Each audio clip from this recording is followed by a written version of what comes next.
dispiace disturbare una coppia questa sera di San Valentino, perché avete scelto di passarlo qui, trascorrere qui questo aperitivo? Ma devo dire che sinceramente ci ha pensato tutto lei, è lei che mi organizza tutto praticamente, questa serata la devo a lei.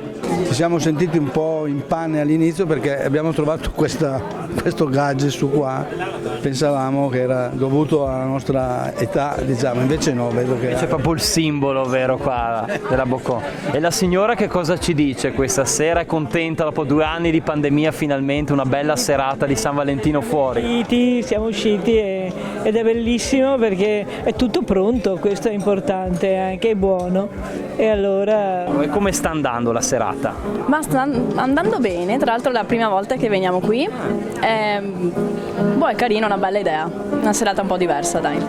Sì. E come proseguirà la serata? Si guarda un film a casa. Un film a casa? Le coperte, facendosi le coccole. Maestro Luca Di Ruba, buonasera. Che cosa sta suonando questa sera? Loverman. Ecco. Non si poteva scegliere un brano migliore per questo appuntamento, e per voi artisti, per voi musicisti, quanto è importante tornare a fare eventi live in un contesto così spensierato? Tutto. Possiamo suonare, essere contenti ed esprimere quello che sentiamo dentro e suoniamo tutti i giorni, quindi è una bellissima cosa. Con San Valentino in Boccon la vostra azienda inaugura questi eventi a tema nel vostro ristorante. Ecco, le emozioni questa sera è avere tutti questi innamorati qui a Pieve di Soligo.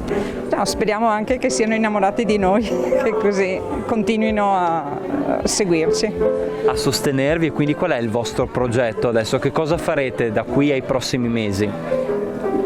Intanto le idee sono tante, bisogna metterle un po' step by step, però se come questa sera mi sembra che un po' il ritorno ci sia,